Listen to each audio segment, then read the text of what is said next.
qua mày là hoi là về phải hoi nè nhớ đi ủn một tí kẹ เอาหากระซีมือนี่งามเลยได้กระซีมือนี่หากระซีเพราะว่าอยากหามอยากหาดอกโตมีจะเป็นหาไม่กระซีนี่ก็พอแล้ว nào không nào เบิ่งดูทุกคนก็แบบนี้เลยเขาหา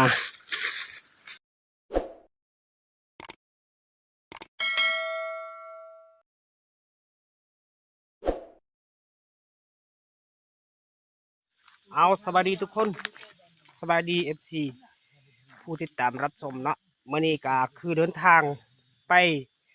ตามธรรมชาติคือเก่าทุกคนเพราะว่าธรรมชาติแถวนี้มันไผ่ลาเบิดทุกคนเลยมาติดตามรับชมพาพี่พาน้องไปติดตามนำกันไปรุ่นนำกันทุกคน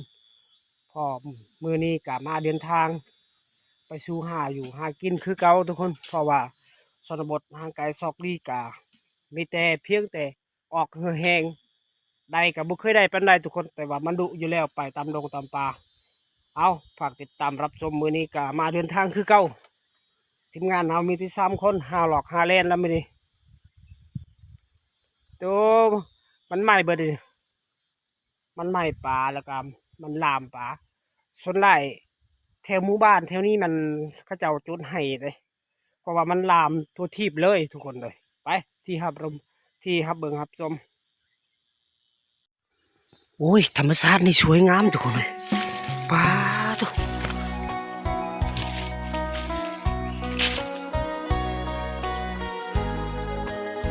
แถวนี้ลายได้ผ่านส่วนลายผ่านมันจะอยู่แถวนี้ยามฤดูฝนตกได้เขาว่าฤดูนี่มันก็ไปใส่เบิดเขาบูฮู้เนาะอันนี้น่าจะเสพเลยมีสารเลยทุกคนป้าโอ้โคตรงามเลยเอาพาพี่พาน้องเนาะวันนี้กะมาไปป่าคือกันทุกคนเลยตามป่าตามดง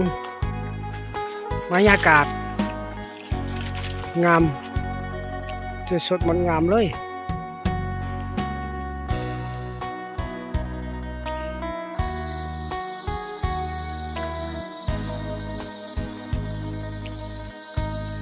พุ่นมันอยู่สูงเลย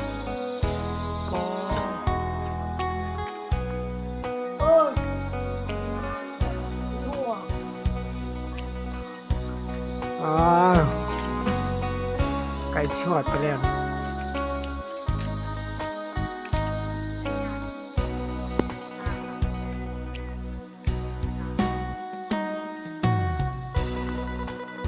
เอาอันนี้เป็นต้นกระเซแล้วทุกคนเลยต้นกระซีนะส่วนหลายหมู่บ้านนี่ไปหานี่โลละ10,000เงินไทยกับประมาณบ่ฮู้เนาะแต่ว่าเงินลาวกับโลละ10,000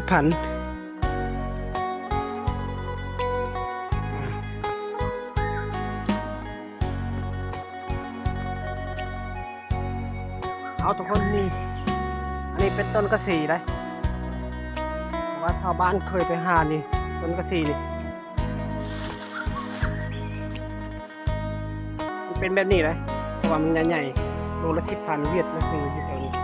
โคตรคักดีเลยนี่ยามพ้นตกกาพออยู่ได้นี่เด็กพอบังหัวพอนบริห้ามใส่ทุกคนป้าทุกคนอันนี้เป็นห้อยโหน่งเลยเป็นห้อยโหน่งอยู่แถวหินทำนี่ป้าใส่กระลับจุดนี้ถึกเลยเอาทุกคนพอตอนนี้มันปลาเลาะหาทำวันที่นูยู่เดี๋ยวนูวายนูพุกนี่หนาบอลนูเคยไปหาอันนี้เนี่ยคือชีมา ได้บ่อยได้บ่โอ้หากินมื้อนี้ก็บ่ได้ป่ะนี่ปลาหน้านี่เบิ่ง เอานี่แหละไม่ดูหรอปะบอแมนคือไม่ดูไม่บกไม่กระบกไอ้พวกนี้นะฮะอันนี้แม่นทีมงานเฮามาหากระชีได้เพราะว่ากระชีมันต้นกระชีนี่มันต้นใหญ่ๆพุ่น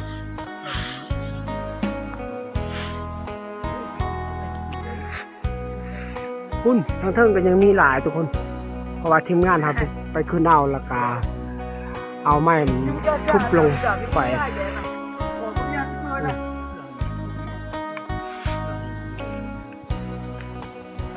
นี่เฮ้ยง่ายผู้หัวมันเลยเห็นบ่เห็นกระสีไปเลยทุกคนเลย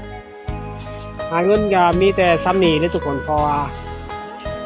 ผมมีมองสิหา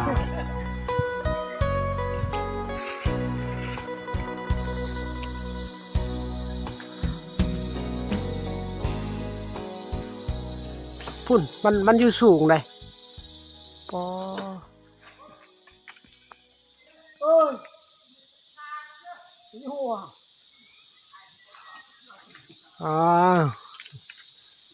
ไก่ชิหอดไปแล้วนี่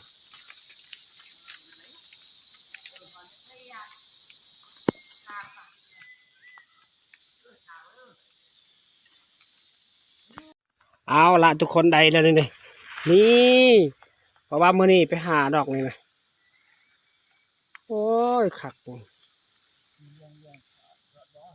โลนึงประมาณ10,000 กีบละกายางสูงมีแต่15,000 กีบอันนี้แม่นบอลทีมงานเอาไปเอาได้ขอเราสิขึ้นเอา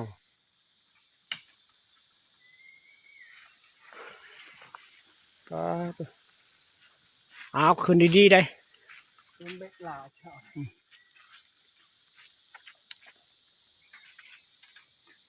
พุ่นมันอยู่สูงพุ่นเลยตัวคือว่าไม้ละห้อยอะไรไป หอยน่ะเย้ เฮ้ยเดี๋ยวอุ่น มากินอีแก่ เอาหากระซีมือนี่งามแล้วได้กระซีมือนี่หากระซี